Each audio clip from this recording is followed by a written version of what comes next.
감사합니다. 여러분 박수 치니까 제가 너무 어색해가지고 아직 한 번도 박수 안 받아봤는데 오늘 오전에는 신약 성경 사도행전 20장입니다.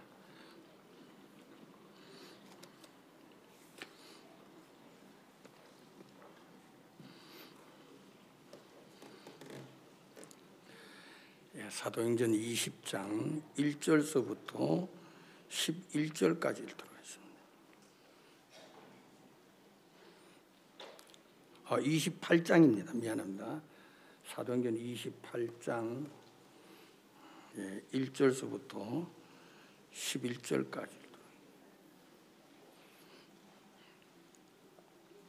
찾으셨으면 제가 읽도록 하겠습니다. 우리가 구원을 얻은 후에 앉아 그 섬은 멜리데라 하더라. 토인들이 우리에게 특별한 동정을 하여 비가 오고 날이 참에 불을 피워 우리를 다 영접하더라. 바울이 한 문 나무를 거두어 불에 넣으니 뜨거움이 나여 독사가 나와 그 손을 물고 있는지라. 토인들이 이 짐승이 그 손에 달림을 보고 서로 말하되 진실로 이 사람은 살인한 자로다. 바다에서는 구원을 얻었으나 공의가 살지 못하게 하심이로다 하더니 바울이 그 짐승을 불에 떨어뜨림에 조금도 상함이 없더라. 그가 붙든지 혹 갑자기 엎드려져 죽을 줄로 저희가 기다렸더니 오래 기다리도 그에게 아무 이상이 없음을 보고 돌려 생각하여 말하되 신이라 하더라. 이 섬의 제일 높은 사람은 보블리오라 하는 이가 그 근처 토지가 있는지라. 그가 우리를 영접하여 사흘이나 친절히 유숙하게 하더니 보블리오의 부친이 열병과 이질에 걸려 누워 끈을 바울이 들어가서 기도하고 그에게 안수하여 낫게 하며 그러므로 섬 가운데 다른 병든 사람들이 와서 고침을 받고 후한 예로 우리를 대접하고 떠날 때 우리 쓸 것을 배에 올리더라. 석 달 후에 그 섬에서 가동한 알렉산드리아 배를 우리가 타고 떠나니 그 배는 디오스구로라라. 마지막이 좀 발음 전시에 11절까지 읽었습니다. 그것도 다 읽었습니다. 어제는 제가 바나바의 신앙에 대해서 여러분들에게 잘못된 곳에서 온전한 곳으로 옮겨라, 바꾸라 그 이야기를 제가 여러분들에게 해드렸습니다. 여러분들은 어떻게 생각하냐? 오늘은 사도행전 28장에 바울이 이제 로마로 가다가 풍랑을 만나가지고 멜리데라는 섬에 석 달 동안 거하면서 있었던 그 일, 그거를 이제 이 중심으로 해가지고 우리가 지금까지 살아오면서 주님께서 우리들에게 은혜를 베푸신 것들도 참 많은데 그러나 우리에게 종이 있어서 목사님이 계셔서 우리를 이끌어 가시고 인도하고 계시는 것을 이렇게 쭉 보면 우리는 늘 이제 목사님 앞에 나오면 꾸중도 듣고 또 책망도 하고 막 그래 살아왔었잖아요. 근데 그렇게 우리를 꾸짖지 아니하시고 책망을 하지 아니하면 오늘날 우리 선교회가 이렇게 있었겠느냐, 그건 이제 제가 생각이 들어서 여러분도 다 아시는 거고 잘 아는 거지만은 한 번 더 종에 대한 성경적인 부분을 여러분들에게 좀 말씀드리고 싶어서 오늘 이제 사도행전 28장을 이제 읽게 됐다는 겁니다. 그럼 제가 어제도 이야기했지만은 파라과이에 있는 루고 국회의장 앞으로 이제 대통령 출마하신다고 말씀을 하시는데, 그분이 한국을 찾아오셨다는 그게 저에게는 너무 놀랍고 이게 보통 마음이 아니다. 그래도 대통령까지 하신 분이고 현지 국회의장이시고 여러 부분으로 바쁘실 텐데 대만에 들리셨다가 한국에 오셔서 목사님을 뵙고 그래 본국으로 돌아가시는 걸 보면서 야, 저 마음은 루고 전 대통령의 마음에 목사님이 그 마음에 아주 크게 자리를 잡으셨기 때문에 그런 용단을 내릴 수가 있지. 안 그렇고서야 어떻게 그렇게 되겠느냐. 그걸 생각해 보니까 루고 대통령께 참 감사한 마음이 있고, 목사님께서 세계 각곳의 정상들하고 함께 복음을 위해서 일하자고 끊임없이 그들을 이제 복음 가운데로 막 이끌어 넣는 것을 보면서 주님 앞에 참 감사를 돌렸습니다. 여러분 창세기 1장에 보면은 어떤 말씀인지 한번 펴보세요. 사도행전 28장을 두시고 오늘은 성경을 좀 몇 장 찾고 싶습니다. 창세기 1장 14절입니다. 하나님이 가라사대 하늘의 궁창에 광명이 있어 주야를 나뉘게 하라. 또 그 광명으로 하여 징조와 사시와 일자와 연한이 이루라. 요 이제 넷째 날에 하나님이 창조하신 것이 뭐냐면 하늘에 큰 광명과 작은 광명 또 별들을 만드신 겁니다. 이 14절에 보면은 이 광명으로 하여 징조와 사시와 일자와 연한이 이루어지는 거죠. 그러니까 일자와 연한 사시가 봄, 여름, 가을, 겨울을 이야기하는데 이 사시가 뭐로 이루어지느냐? 큰 광명으로 말미암아 이루어지는 것을 이야기하고 계신다는 거죠. 여러분들은 어떻게 생각하는지 모르지만은 누가복음 5장에 보면 베드로가 고기를 잡는 이야기가 있습니다. 여러분 게네사렛 호수에서 베드로가 밤이 맞도록 고기를 잡았습니다. 근데 아침에 되어 가지고 고기를 하나도 못 잡고 그냥 이제 그물을 씻어 가지고 챙겨 가지고 집으로 가려고 하는데 마침 그때 예수님이 찾아오셔서 베드로에게 베드로야 네가 나에게 배를 좀 빌려다오. 그러니까 막 뒤에 막 굉장히 많은 무리들이 이제 막 쭉 이제 따라오고 그래 하는데 그래 베드로가 아무 소리 안 하고 예수님 앞에 예수님 제 배가 필요하다면 쓰세요. 이제 무리를 예수님 배에서 무리들이 이제 언덕에 이제 앉아 있고 이제 말씀을 이제 가르치신 것이죠. 근데 얼마 좀 지나서 예수님께서 베드로에게 뭐라고 말씀을 하시냐면 베드로야 깊은 데 가서 그물을 던져라. 그러니까 베드로가 이야기하기를 예수님 내가 밤이 맞도록 수고를 하고 그물을 던지고 끌어올리고 했는데 얻은 것이 아무것도 없습니다. 그런데 예수님께서 깊은 데 가서 그물을 던지라고 말씀하시니까 내가 그 말씀대로 깊은 데 가서 그물 한번 던지겠습니다. 베드로가 그물을 던진 거예요. 여러분 잘 아시는 대로 굉장히 많은 고기를 잡았는데 어느 정도 잡았느냐? 자기 배에만 찰 것이 아니라 옆에 있는 요한의 배까지 다 채울 수 있는 2배가 가득 차는 고기를 잡은 것이죠.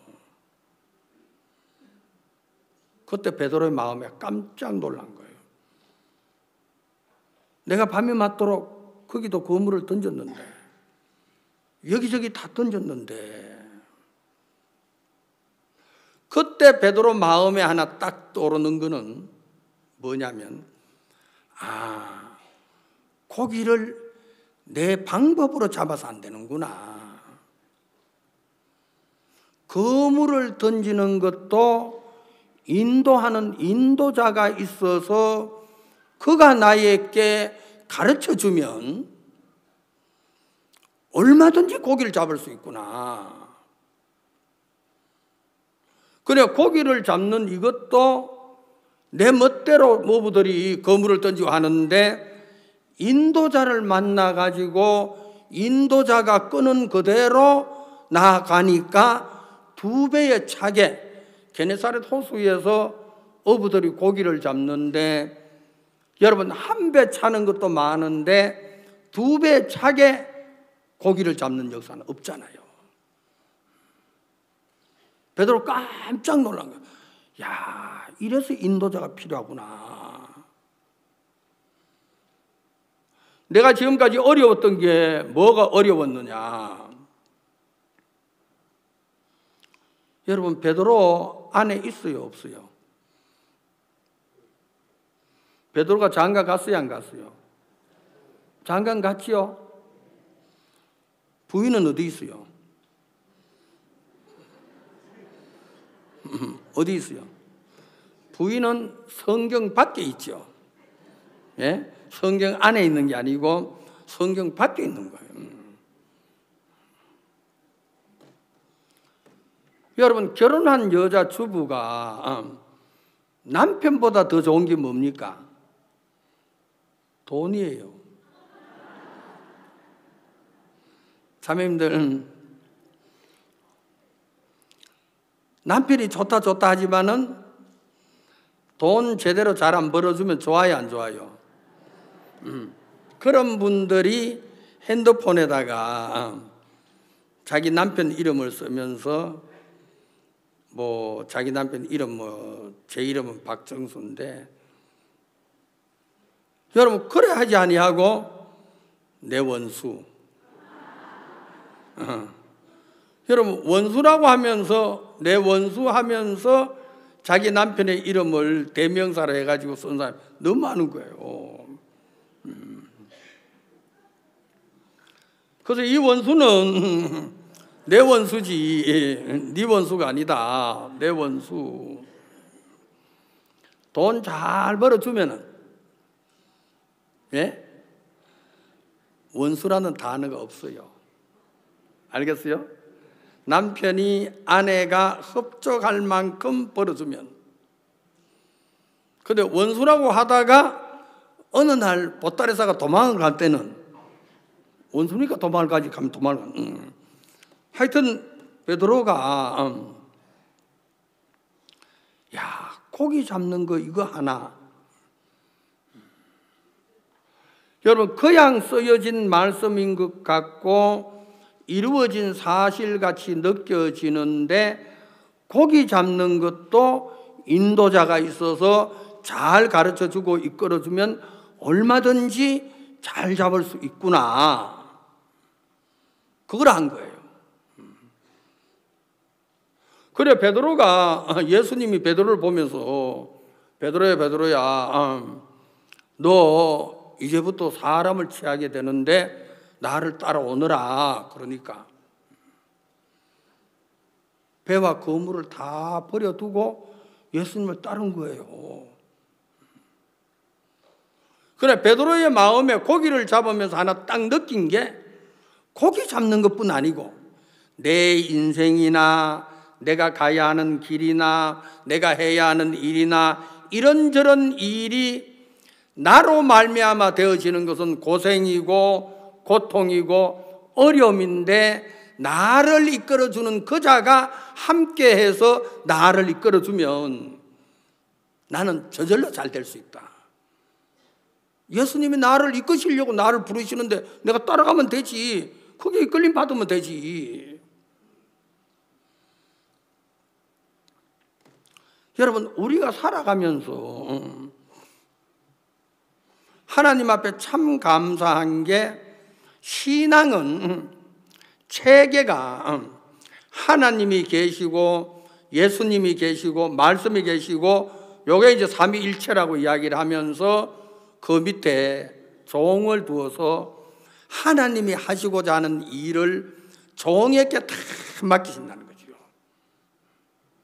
여러분 생각을 해보세요. 첫째 날에 하나님이 빛을 만드셨습니다. 여러분 셋째 날에 하나님이 뭘 만드셨습니까? 풀과 종류대로 씨 맺는 채소와 각기 종류대로 씨 가진 열매 맺는 과목을 내게 했죠. 나무나 풀을 만드셨습니다. 그런데 셋째 날에 만든 식물이 하나님이 첫째 날에 만드신 빛으로 얼마든지 자랄 수 있는데, 또 하나의 큰 광명을 만들 필요가 뭐 있냐? 그거는 하나님이 우리에게 보여주시길 원하시는 하나의 신앙을 이야기해 주는데,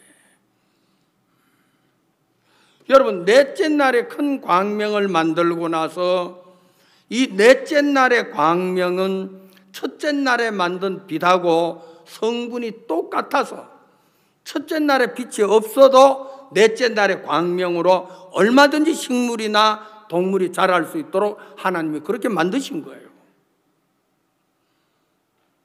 그러니까 첫째 날의 빛이 넷째 날에 큰 광명을 만드시면서 이 빛이 광명하고 함께 하면서, 여러분 광명이 할 수 있는, 빛이 하는 모든 능력과 방법을 이 광명 속에 넣어서 광명과 함께하면 빛에게 빛이 없어도 돼 할 정도로 식물이나 동물이 다 자랄 수 있도록 만들어 놨다는 거예요. 자, 여러분이 전도서 12장을 한번 찾아보세요. 시편, 잠언, 전도,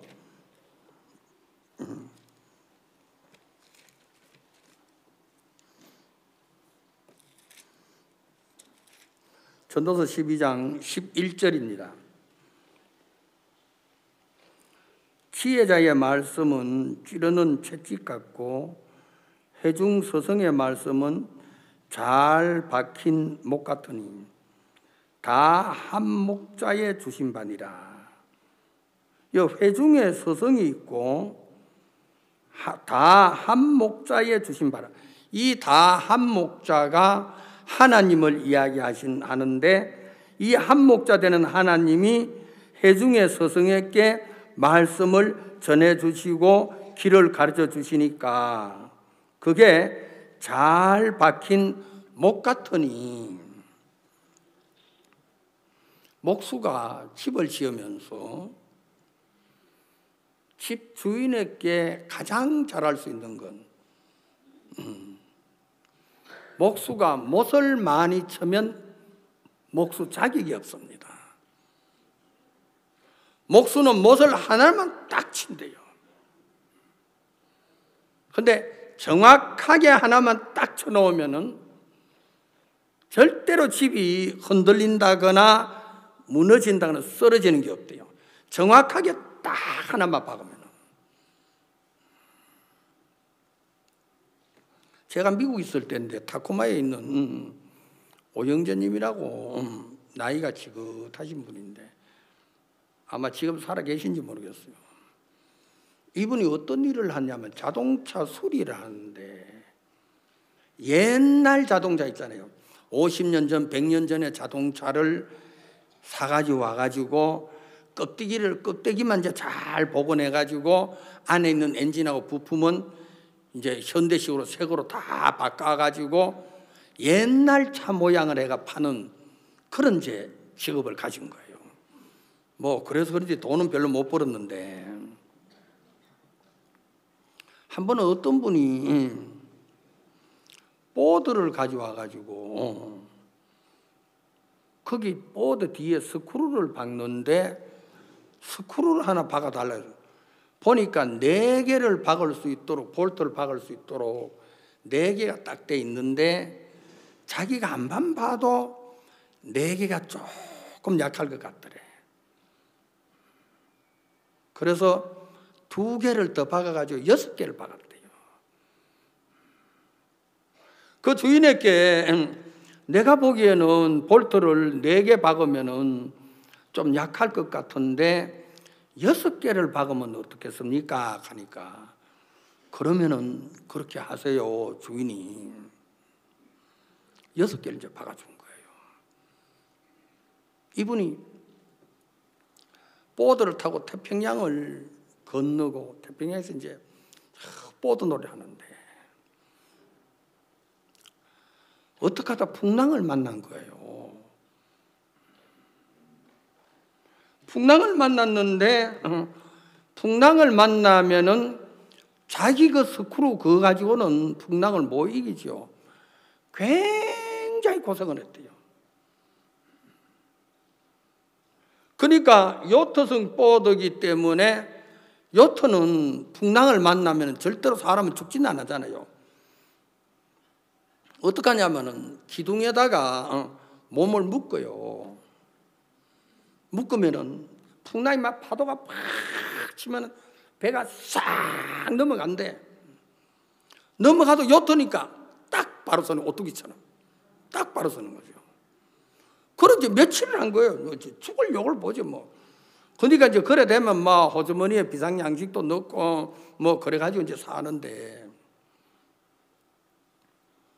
어찌어찌 해가지고 이제 풍랑이 거치고 육지에 와가지고 정박을 해가지고 내가 고생을 했다고 이야기를 하니까, 보드 정류소, 이제 파킹장, 보드를 전문적으로 이제 뭡니까 대놓고 한 달에 얼마씩 주고 이제 관리해 주는 분이 보드 전체를 쭉 살펴보더니만은, 당신이 이번엔 죽을 뻔했다. 그래 나 고생 엄청 했다. 근데 당신이 살아있는 거는 뭐냐면, 여기에 원래 스크루에 볼트를 4개 박도록 되어 있다. 근데 6개를 박아가지고 당신이 살았다. 이분이 깜짝 놀란 거예요. 야, 그분이 어떻게 가지고 6개를 박아줬지? 내가 6개를 받기를 원해가지고, 그러면 그래 하면 좋겠다, 그렇게 하세요, 그렇게 했는데 2개를 더 박, 6개를 박았는데 너무너무 감사해서 오행절 찾아온 거예요. 당신 너무 고맙다. 내가 태평양을 횡단하다가 풍랑을 만나 죽을 뻔했는데, 보트 업자가 그걸 보더니만은, 이거 만약에 4개 같으면은 스크루가 부서지고 힘도 못 쓰고 당신은 죽는데 6개를 박아서 살았다. 당신이 2개 더 박아준 게 나의 생명을 건질 수 있는 은인이 되었다. 그러면서 이분이 이야기하기를, 여러분 타코마, 그 시애틀 타코마 빌딩들이, 큰 빌딩들이 많은데, 당신 내 빌딩이 20층짜리도 있고 40층짜리도 있고 그런 게 몇 개가 되는데, 거기 와가지고 당신이 비즈니스를 할 게 있으면 뭐든지 해라. 내가 다 해줄 테니까. 이분이 굉장히 큰 부자인데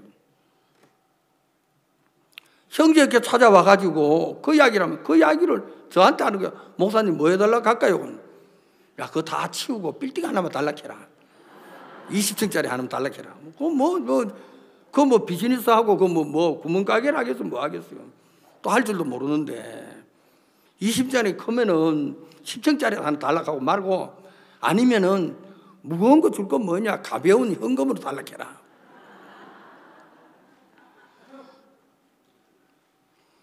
여러분, 어떤 때 종이 우리에게 그렇게 하면 안 돼. 너 거기서 벗어나야 돼. 여러분, 마음의 못을 박아주시는데 그 못이 우리를 살리는 거죠. 목사님께서 한 번은 옛날입니다. 한 40년 전쯤 되시는데 현실교회에서 장로님이 박 목사님, 내가 이런 말씀 드려도 될런지 모르겠습니다만은 우리 교회에 와서 목회를 하시면 어떻습니까? 대구에 계시죠. 목사님이 오시면은 제가 대접은 해드릴 게 없습니다. 포니차 처음 나왔을 때 포니차 승용차 한 대 사드리고 생활비는 사례비는 얼마를 드리고 이래저래 해가지고 아마 목사님 생활비 크게는 안 돼도 생활할 수 있을 정도로 제가 해드리고 부족하면 내가 장사를 하는데 개별적으로 내가 좀 더 보태드리겠습니다. 그때 너무 어려웠어요. 아침 드시고 나면 점심 드실 게 없어가지고 믿음으로 살아야 할 그때인데 여러분, 어려운 건 이루만 할 수 없지요.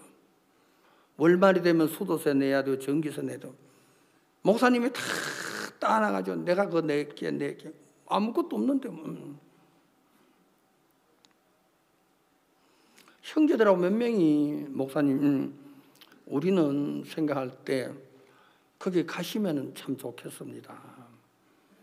그래 내가 일주일 동안 기도하고 토요일날 내가 결정한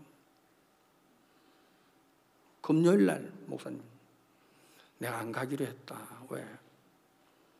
장로교회에 내 들어가서 어떻게 복음을 마음껏 전하겠냐.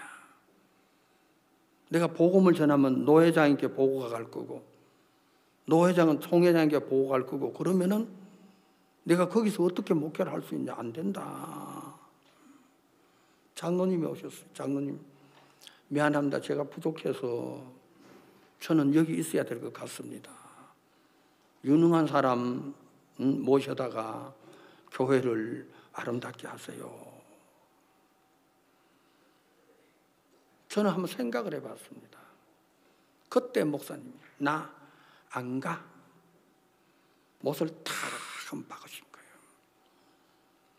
나 어려워도 여기서 복음을 전할 거야.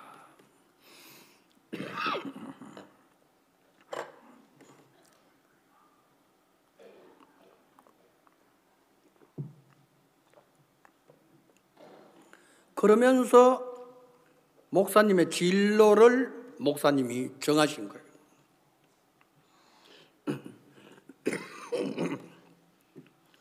제가 그걸 생각해 보면은 그때 목사님이 가셨으면 수양관이 있었겠어요? 없었겠어요? 수양을 했겠어요? 못했겠어요? 그거 다 놔두고 여러분 구원을 받았겠어요? 안 받았겠어요? 제가 여기 설 수 있겠어요? 없겠어요? 여러분 서성이 못을 하나 딱 박아주면 그게 우리의 좌우명이 되는 거예요. 내가 내 자신을 잡는 게 아니고 너 그렇게 살면 안 돼. 믿음으로 살아야 돼. 네 생각 다 버려야 돼.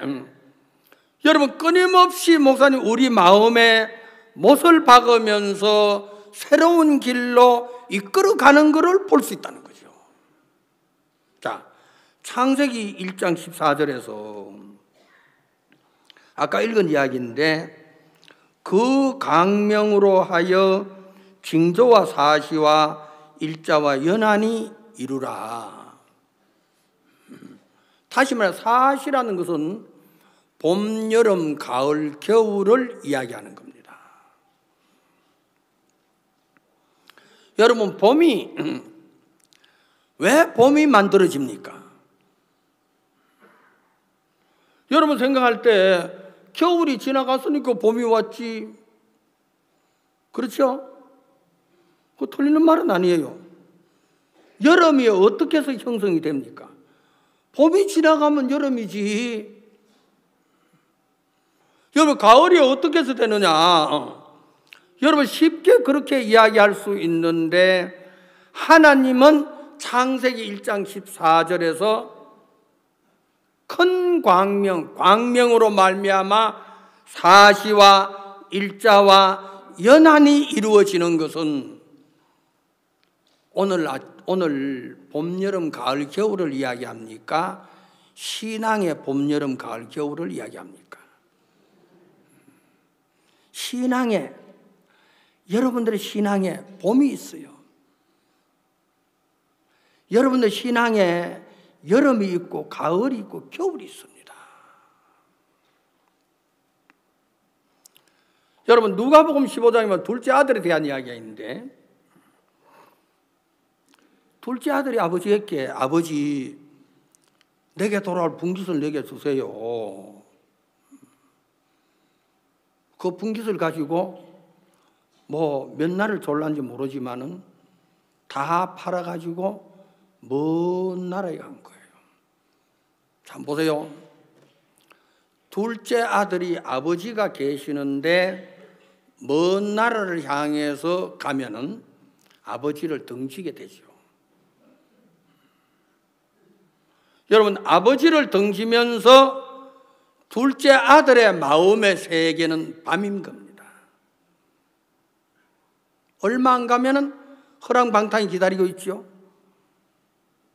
절대로 아버지 곁에는 허랑방탕이 없는데 아버지를 등지고 가면은 어느 쪽을 향해 허랑방탕이라는 곳으로 향해서 가게 되는 거예요. 여러분, 얼마 가지 않아 가지고 아버지의 분깃을, 나에게 돌아올 분깃을 팔아 가지고 가져온 돈이 다 떨어지는 거죠. 그게 뭐냐 하면은 가을철에 여러분 낙엽이 지는 게 다 떨어지는 거죠. 둘째 아들이 돼지를 먹이는데 돼지가 먹는 지엽 열매를 먹고자 해도 주는 사람이 없어서 먹을 수가 없죠. 거기 있으니까 추려 죽겠구나. 그게 뭐예요? 겨울이에요. 신앙의 겨울이 되면 춥고 힘들고 어렵고 고통스러운 거예요.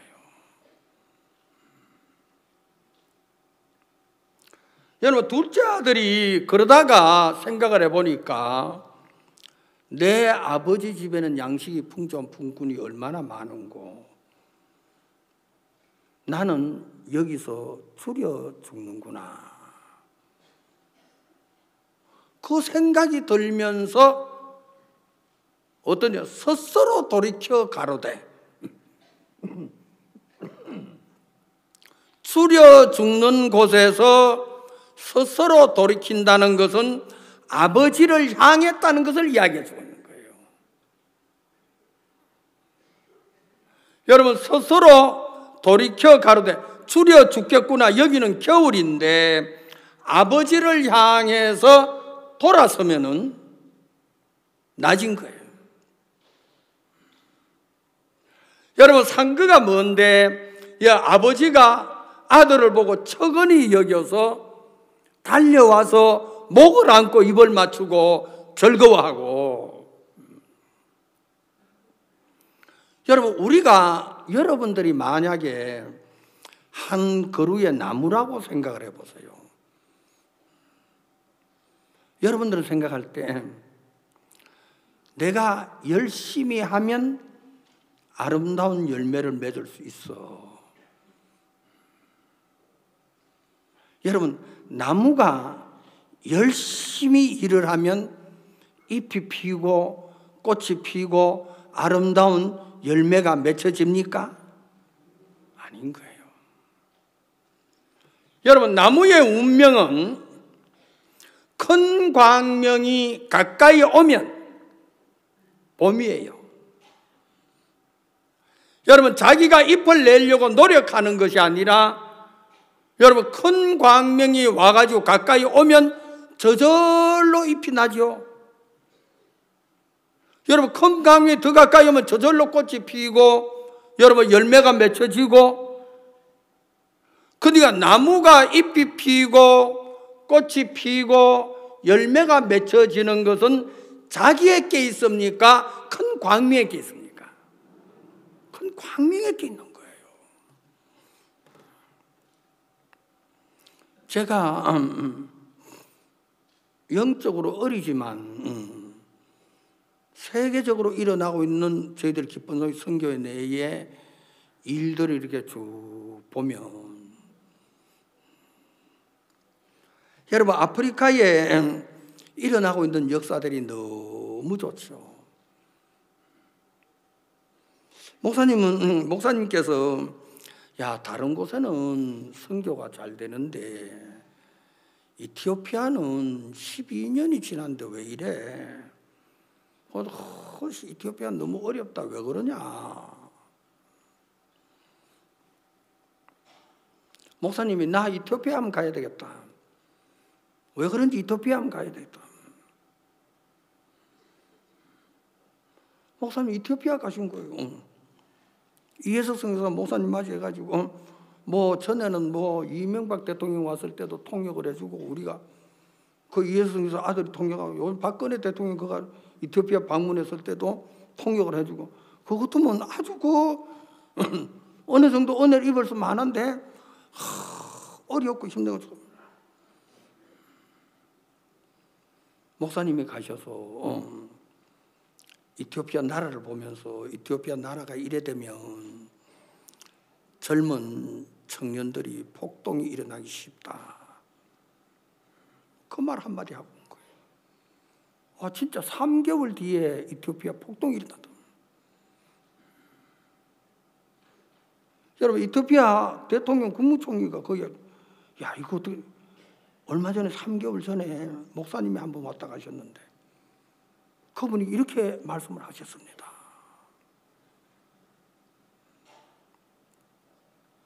여러분, 세계적으로 뭐 이티오피아뿐만 아니고 여러분 스와질랜드나 잠비아나 이런 곳에 일어나고 있는 귀한 일들이, 여러분, 목사님이 한번 밟아주시면, 목사님이 한번 가주시면, 목사님이 이끌어 주시면,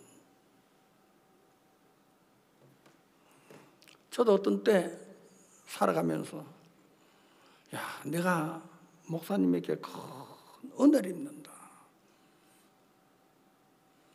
저희들 교회 구미교회인데, 제가 구미교회인데 대덕에서 제일 가깝죠. 교회가 크진 않습니다만은 적지도 않아요.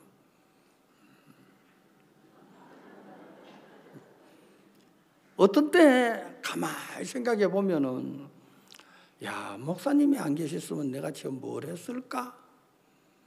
뭘 했겠어요? 죽었을런지 살았을런지 그것도 잘 모릅니다. 여러분, 여기에 창세기 1장 14절에서 사시와 일자와 연한을 이루는 큰 광명은 뭘 이야기하느냐?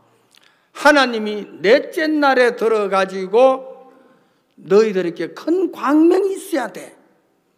그걸 이야기하면서 첫째 날에 만든 빛이 넷째 날에 만든 광명에게 들어가서 이 광명으로 말미암아 이제 빛의 능력을 다 할 수 있도록 역사를 하고 계신다는 거죠. 여러분들이 복음서를 읽어보면은 요한복음 빼고 마태, 마가, 누가 복음을 읽어보면 씨 뿌리는 비유에 대한 이야기가 있습니다. 여러분, 농부가 와서 씨를 뿌리며 돌밭에 길가에 뿌려지면 새들이 와서 먹어버렸고, 여러분, 돌밭에 뿌려지니까 싹이 나나 뿌리를 받지 못해서 해가 뜨니까 시들어서 말라버렸고, 여러분, 좋은 땅에 뿌려진 씨는 마태복음에 100배, 60배, 30배 결실을 맺은 거예요. 돌밭에 뿌려진 씨가, 이렇게 한번 찾아보세요. 마태복음 13장입니다. 저거 한 구절을 읽고 싶어서 제가.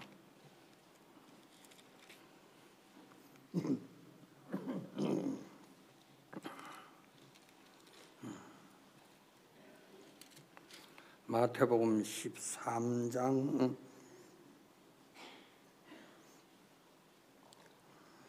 20절 21절입니다. 돌밭에 뿌렸다는 것은 말씀을 듣고 즉시 기쁨으로 받되 그 속에 뿌리가 없어 잠시 견디다가 말씀이나 환난이나 핍박이 일어나는 때에 곧 넘어지는 자요. 여기에 뭐라고 이야기하냐면 돌밭에 뿌려진 씨가 좋은 땅에 뿌려진 씨를 보니까 질투가 나는 거예요. 그 씨는 너무 힘있게 자라가지고 여러분 100배, 60배, 30배 결실을 하는데 돌밭에 뿌려진 씨는 제대로 자라지도 못하고 시들시들해가 죽으니까 어느 날 돌밭에 뿌려진 씨가 좋은 땅에 뿌려진 씨에게 신방을 했어요.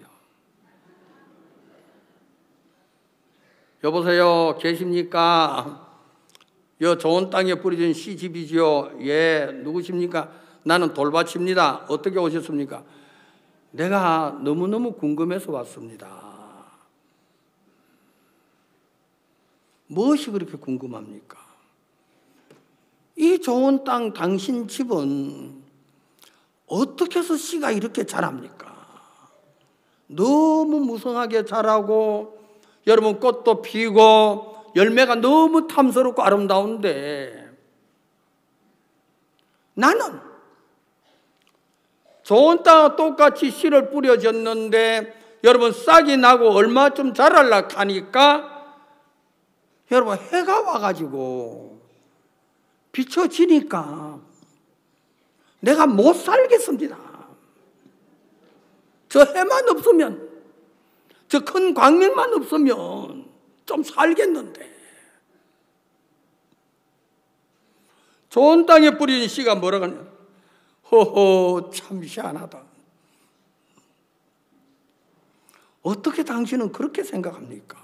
나는 그렇지 않습니다. 내가 청청하게 자라는 것은 내가 능력이 있어 자란 것도 아니고, 아름다운 꽃을 피는 것은 내가 능력이 있어 아름다운 꽃을 피는 게 아니고, 아름다운 열매를 맺은 것도 내가 능력이 많아서 아름다운 열매를 맺은 것이 아니라 저 큰 광명이 맺은 겁니다. 큰 광명이 빛을 주지 아니하면 내가 어떻게 청청하게 자랄 수 있으며, 큰 광명이 나에게 비춰지지 아니하면 어떻게 꽃이 필 수 있고 열매를 맺을 수, 큰 광명으로 말미암아 되어지는 겁니다. 아이고 내가 죽겠네. 돌밭에서 좋은 땅으로 이사를 와야 되겠다.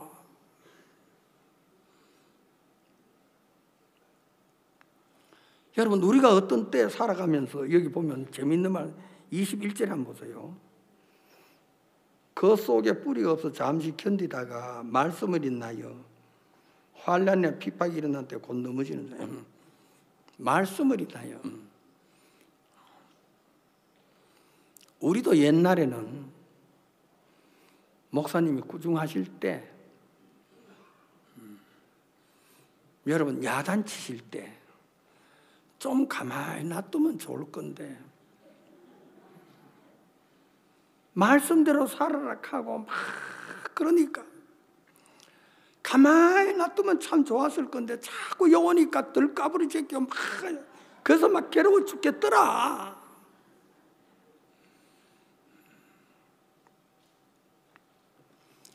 여러분 좋은 땅의 간정은 너무 아름다운 거예요. 그가 없이 내가 그로 말미암지 않고 무엇인들 할 수 있으랴. 내가 그로 말미암아 나의 아름다움이 나타나는데 나의 모든 재산은 거지 큰 광명이지 누가 나를 지켜주랴. 여러분들이 솔로몬이 지은 잠언, 전도, 아가서를 읽어보면 이런 부분에 대해서 아주 그 솔로몬의 지혜로 제가 아까 전도서 12장을 읽었지만은 우리들에게 우리의 마음을 이끌어가고 있는 것을 우리가 볼 수 있다는 것이죠. 자, 여러분 아가서 한번 찾아보세요. 전도서 다음에 아가입니다.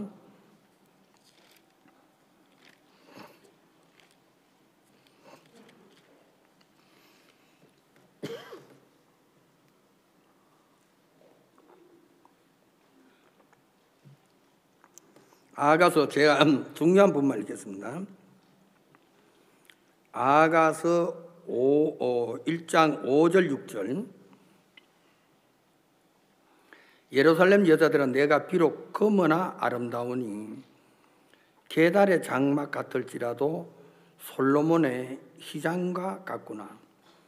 내가 일광에 쬐여서 거무스름할지라도 훑혀보지 말 것은 내 어미의 아들들이 나를 노하여 포도원 치기를 삼았습니다. 나의 포도원은 내가 지키지 못하였구나.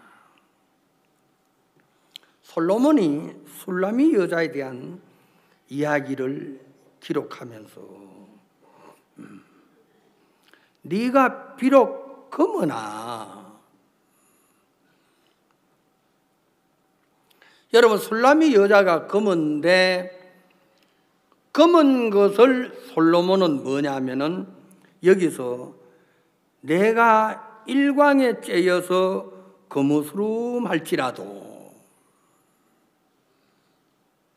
여러분 솔로몬이 술라미 여자의 검은 거를 보면서 네가 검게 된 것이 이 일광에 쬐여가지고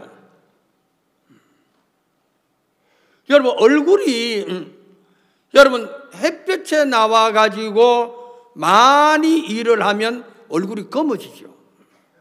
한국 사람들은 특이해가지고 얼굴이 검어지는 게 싫잖아요. 그래서 여러분들이 어떤 사람들은 뭐 등산하고 그래 하면서 제가 미국 있다 나가잖아요. 깜짝 놀란 게 부산서 그 국립묘지 옆에 그 공원이 있는데 그 이제 한 번씩 가서 이제 걷기도 하고 운동도 하고 그러는데 여자분들이 오는데 한낮에 오는데 얼굴에 뭐는 썼는데 얼굴이 이제 윤곽이 하나도 없죠. 여러분들 그래 웃죠. 저는 일본에 가면은 부처가 한국 부처는 여러분 뭐 언진비력 해가지고 아주 막 기도 크고 막 그 덕스럽게 여러분 그런데 일본에 가면은 부처가 상이 얼굴이 없어요. 얼굴이 아주 이상해요. 제가 그걸 보면 꼭 그런 느낌이 막 들다. 얼굴이 왜 저렇지? 근데 가까이 와서 보니까 얼굴에다 뭐를 갖다 뒤집어 씌워가지고 코만 빠꼬매 이래 들창고 이래 내놓고 입도 다 지금 왜 그러냐 그러니까 햇빛에 거린다고. 한국 사람 햇빛에 끄는 걸 싫어하지요. 미국 사람은 돈 주고 거릅니다. 알겠어요? 여름 휴가철에 얼굴이 꺼르지 아니하고 팔이 꺼르지 아니하고 깨끗한 원색깔로 가면은 무시해요. 너는 휴가도 못 갔구나. 네 돈이 없구나. 휴가 갈 정도도 안 되는구나. 그러면 휴가 못 간 사람은 일부러 꺼는 데 가가지고 돈 주고 끌어요. 솔로몬이 이 사실을 보면서 여러분, 네가 거무스름 하나, 그게 너무 아름답다. 그 말은 네가 태양과 큰 광명과 함께, 다시 말해 종과 함께 해서, 여러분, 우리가 이렇게 목회를 하면서 사역자들 중에서도 목사님 마음을 받아가지고 목사님의 인도를 받고 이끄는 그대로 일을 했을 때,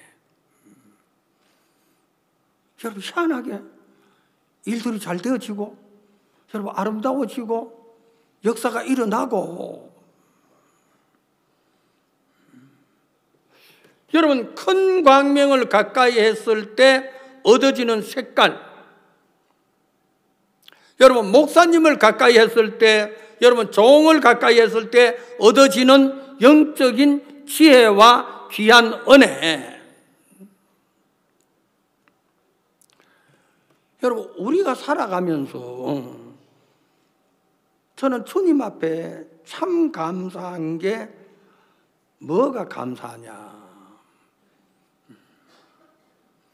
우리에게 귀한 종이 계셔서 우리를 이끌어 가고 계시는 거죠.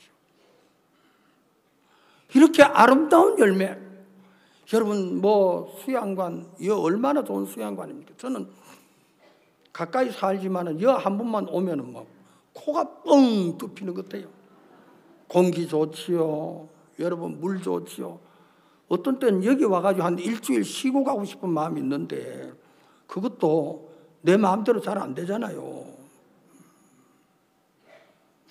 주님께서 우리들에게 종으로 말미암아 이런 아름다운 곳에서 수양회를 가지면서 즐거워하고 기뻐할 수 있는 이 모든 것들이 마태복음 21장에 보면 포도원 주인하고 농부에 대한 이야기가 있습니다.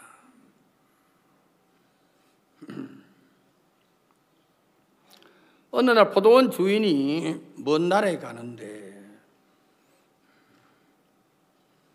자기 동네에 있는 한 사람이 어떻게 해가지고 생활이 상당히 어려워서 자기에 있는 재산 다 떨어먹고 아무것도 없는 빈 털터리가 된 거예요. 포도원 주인이 어느 날 자기 일하는 일꾼들에게 불러가지고, 야, 이 포도원에 포도원 주위로 돌아가면서 산 울을 울타리를 만들어라. 예, 울타리를 아주 잘 만들어 놨죠. 그리고 포도즙을 짜는 구유를 만들어라. 뭐 백향목으로 만드는지 소나무로 만드는지 무슨 나무로 만드는지 아주 즙을 짜는 구유, 막 이렇게 포도를 따가지고 발로 밟아가지고 그걸 이제 포도즙 만들기 전에 하는 그 과정. 여러분, 그렇게 하더니만은 여기 망대를 하나 높이 지어라. 아, 주인이요, 먼 나라에 가시는데 뭔데 또 망대까지 지어라 그럽니까? 그래, 지어봐라. 어려운데 힘들게 몇 달을 지었겠죠. 망대를 지었습니다. 주인이 어느 날 허름한 농부 한 달 불러가지고 보게 이 사람, 내가 이 포도원을 자네가 보면 알겠지만은 산 울타리를 쳐놓고 그 다음에 접자는 구유도 깨끗하게 내가 만들어 놨다. 그리고 망대까지 만들어서 포도 농사를 지어가지고 포도주 담는 과정까지 아무런 어려움 없이 일할 수 있도록 다 만들어 놨는데 자네가 이게 포도 농사를 지으면서 네가 포도 농사를 다 짓고 나면 새로 얼마를 이야기했는지 모르겠습니다만은 포도 1톤을 했는지 2톤을 했는지 새로 나에게 다오. 농부가 생각해 보니까 야, 그래 하면은 일꾼을 들여서 해도 자기가 충분히 먹고 살 것 같은 느낌이 든 거예요. 아, 주인이요, 제가 그렇게 하겠습니다. 농부가 야, 주인이 나를 어떻게 하셨지? 다른 주인들은 새로 줄 때 산울 없는 상태로 새로 주고 구유 없는 상태로 새로 주고 망대가 없는 상태에서 새를 주는데 우리 주인은 왜 나에게 이렇게 한 세트를 꾸려가지고 부족함이 없게 만들어가지고 저에게 새를 주시나 새로 주시나. 너무 감사하죠. 이 농부의 마음에 농사를 지으면 농사가 그냥 됐어요. 주인 앞에 감사한 것보다도 주인이 나에게 이런 거를 주는 걸 보면 다른 사람은 모르지만 주인은 나를 알아. 내가 능력 있는 걸 알았을 거야. 이제 농사를 다 마치고 가을철이 돼가지고 주인이 세를 받으려고 일꾼들을 보낸 거예요.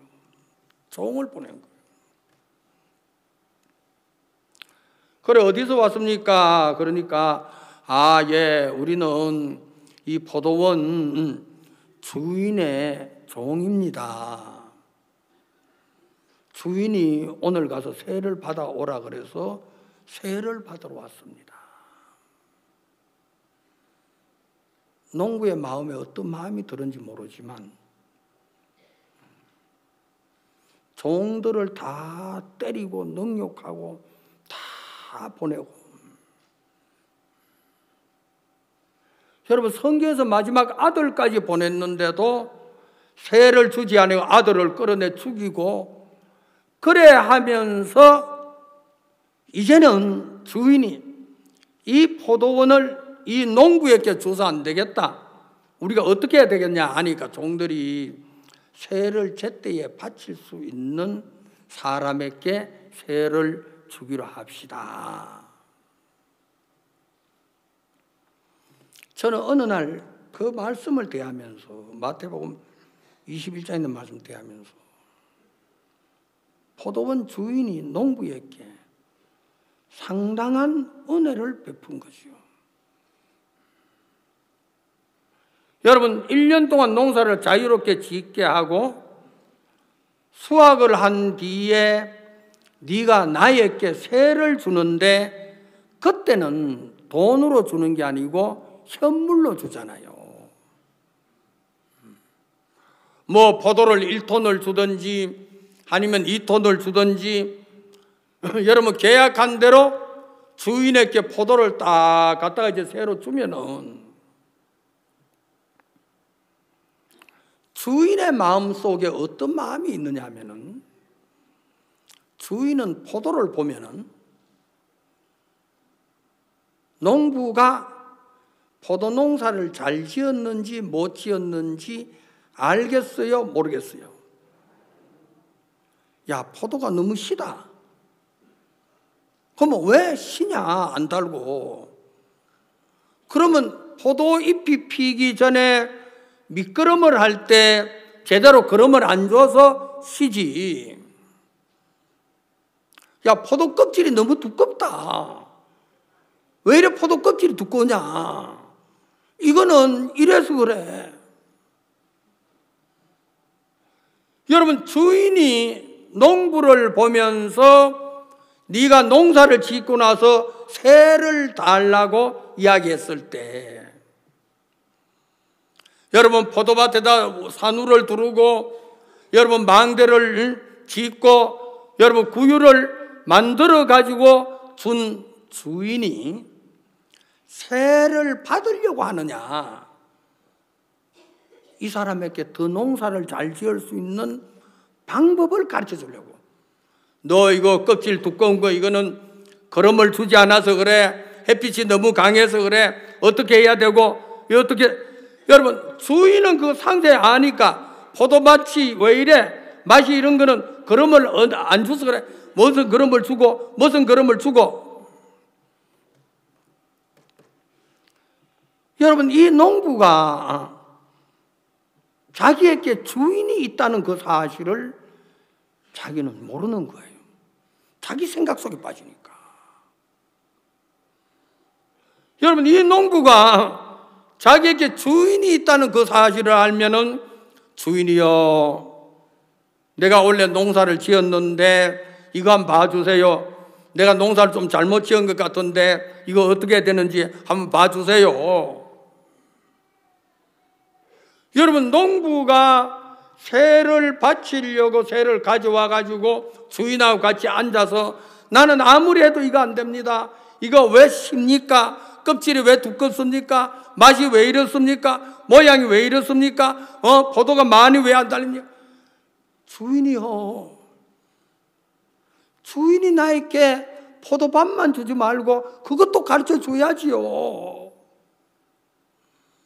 베드로가 고기를 잡았습니다. 내가 잡는 거하고 예수님하고 같이 잡는 거하고 내가 지금까지 살아온 인생의 길하고 예수님하고 함께하는 길하고 여러분 같습니까? 다릅니까? 다른 거예요. 농부는 그 사실을 전혀 깨닫지 못한 게 자기 마음의 교만 때문에. 주인이 나를 알아. 어느 포도밭 주인이 산우를 두르고 접자는 구유를 파고 망대를 짓고 그래 해가지고 새로 주는 포도밭 주인이 누가 있느냐? 아무도 없다. 내가 어느 정도 그래도 쓸만하고 할만하니까 주인이 나한테 이렇게 대했지.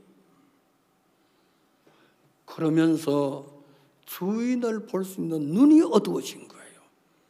세를 받으러 온 것으로 생각하는 거예요.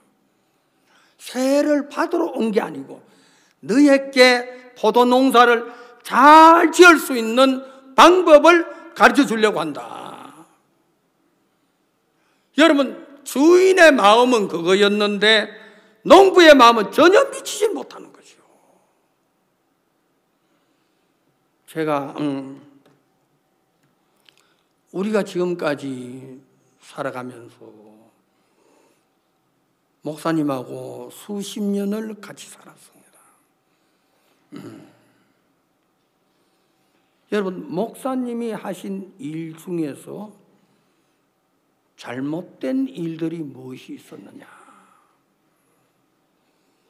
여러분, 여기 수양관 오셔서 수양이 하니까 너무 좋죠. 이 수양관 하나 얻으려고 땅을 사려고 여러분 경상남북도 부산 저쪽으로 우리 그때 운동 하나 사신고 얼마나 다닌지 모르겠어요. 이리 다니고 저리 다니고 전국을 누비다시피 하고 했는데도 수양간 장소가 없었어요. 여러분의 간증을 들어서 알지만 여기 와가지고 이 수양간 땅을 보면서 모든 사람이 입을 쫙 벌리면 야, 이거 하나님이 주신 거다. 얼마나 좀 더 기뻐요. 여러분, 우리에게 귀한 것은 내가 무엇을 잘하고 그게 귀한 게 아니고 예수님에게 베드로가 있다는 것. 아니죠. 베드로에게 예수님이 있다는 거지. 예. 여러분, 베드로가 귀한 게 아니고 여러분, 베드로에게 함께하는 예수님이 계신다는 그게 귀한 거예요. 야, 베드로야, 너 그물을 깊은 데 한번 던져봐. 예수님, 내가 깊은 데 얕은 데 다 던졌으면 안 됩니다.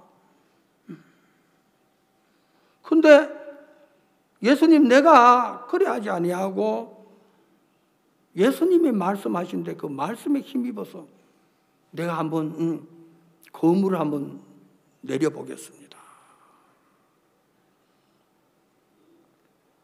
여러분, 예수님은 베드로의 인생을 바꾸어 주신 거예요. 자기 혼자 하는 그것에서 예수님으로 더불어 살 수 있도록. 여러분, 베드로가 그거를 보면서 자기의 모든 소유를 버리고 예수님을 따를 수 있는 그런 마음의 믿음이 생기는 거죠. 저는 이번 수양회를 하면서 주님께서 우리들에게 앞으로 한국이 많이 어렵잖아요.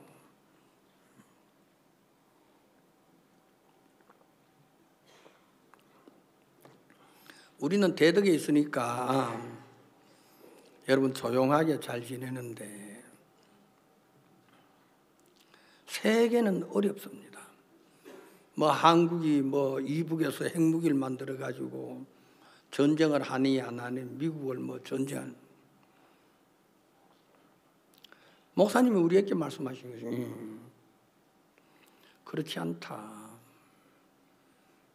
우리가 88 올림픽을 할 때 노태우 대통령이 세계는 서울로, 한국으로, 한국은 서울은 세계로.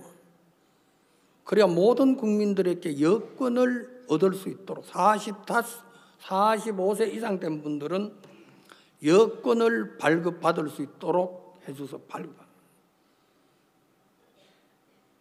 목사님께서 여권을 발급받아가지고 제일 처음 하신 일이 미국에 집회를 가신 거예요. 두 번째, 독일에 집회를 하신 거예요.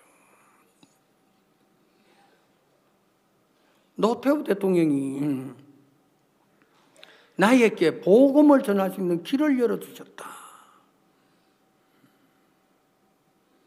우리가 미국에 가서 집회를 하고 나서 독일에 가서 집회를 하고 나서 그 다음에 마음이 생겨진 게 우리가 선교사를 보내자.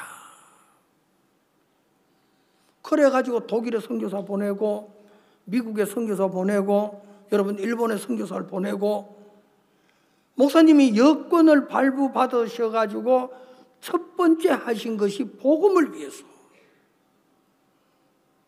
우리가 선교를 시작하고 나니까 한국의 경제가 아주 좋아졌다. 한국이 잘 사는 이유가 여러분 새마을 사업 잘해가지고 잘 사는 여러분 새마을 사업에 새마을 사업 뭐 있습니까? 아무것도 없잖아요. 스와질랜드 그 장관님들 코트디부아 장관 한국에 새마을 사업 배우러 왔다. 그 청도에 있는 새마을 회관인가 있는데 저는 한 번도 안 가봤어요. 거기 한번 가야 된다고. 목사님께서 그러시지 마시고 오늘 저녁에 광주에서 칸타타가 있는데 칸타타 구경하시고 내일 청도 새마을회관을 가면 어떻겠냐. 근데 이분들이 막 입이 툭 나가지고 그러니까 목사님이 바꿔가지고 그럼 오늘 가라. 왜냐? 목사님이 여기서 강주 가시면서 목사님 차에 장관 한 분 태워가지고 그분에게 복음 전하고 싶은 거예요.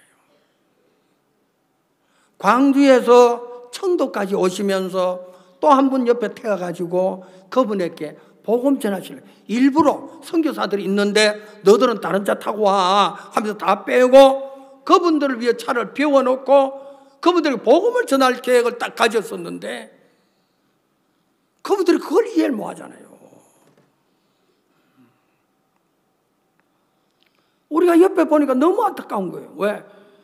오늘은 여기 대덕에 왔다가 여러분 여기 식사를 하시고 광주에 가셔서 칸타타 구경하시고 내일 이제 청도로 가면은 우리가 그 사이에 청도에 연락을 해가지고 뭐 새마을회관 관장이나 뭐 여러 유지들 모아가지고 아주 아름답게 브리핑을 할 수 있도록 다 그래 만들 건데 이분들은 뭐 이래가지고 이제 청도 새마을회관 못 가지고 그러면 가시라고. 그러니까 얼마나 좋아하시는지. 우리가 그걸 보면서 이 사람들이 진짜 어리석다. 목사님을 믿고 목사님에게 자기 일정을 맡기면 목사님은 너무 아름답게 해주시는데 여러분 우리가 살아가면서 목사님 손에 쥐어지고 목사님 계획에 들어지면 여러분 마리아가 향유를 가지고 예수님의 발에 부었습니다. 이 발이 너무 아름답다. 왜? 예수님에게 발이 없었다면 우리 집에 어떻게 오셨겠냐. 어떤 성경은 예수님의 머리에다가 향유를 부었다. 예수님의 머릿속에 내 이름 석자가 들어있는 게 이게 얼마나 귀한 거냐. 예수님의 그 머리 너무 아름답습니다. 그 속에 내 이름이 기록된 게 너무 아름답습니다. 예수님이 나를 버리지 아니하고 기억하셔서 우리 집에 찾아오셔서 나를 이끌어주고 인도해주고 그게 얼마나 감사합니까? 마리아는 예수님의 발이 너무 귀한 거예요. 예수님의 머리가 너무 귀한 거예요. 예수님의 발이 없으면 내가 은혜를 입을 수 없는데 예수님의 발이 있어서 내가 은혜를 입고 예수님의 머리가 있어서 내가 은혜를 입고 온전하게 되는구나. 우리에게 주님께서 종을 주셔서 어떤 때는 거기서 나오는 지혜가 얼마나 놀랍고 아름다운지 꼭 하나님께로부터 물려받은 그 아름다운 지혜, 그 지혜가 우리를 의롭게 해주시고 온전케 해주시고 우리를 이 세상 힘있게 살아갈 수 있도록 인도하시고. 목사님은 전쟁 안 일어나. 너희들이 복음 안 전하면 전쟁 일어나. 복음 전하면 절대로 전쟁 안 일어난다. 우리가 복음 전하는 거 보고 주님이 막으신다. 목사님은 그 말씀하신 거예요. 저도 맞습니다. 우리가 잘 살게 된 게 복음 전하니까, 선교를 하니까. 해외로 얼마나 선교를, 기독교 역사상 이렇게 활발하게 선교 활동을 한 거는 지금까지 아무도 없는데 우리가 복음을 위해서 여러분들 물질도 드리고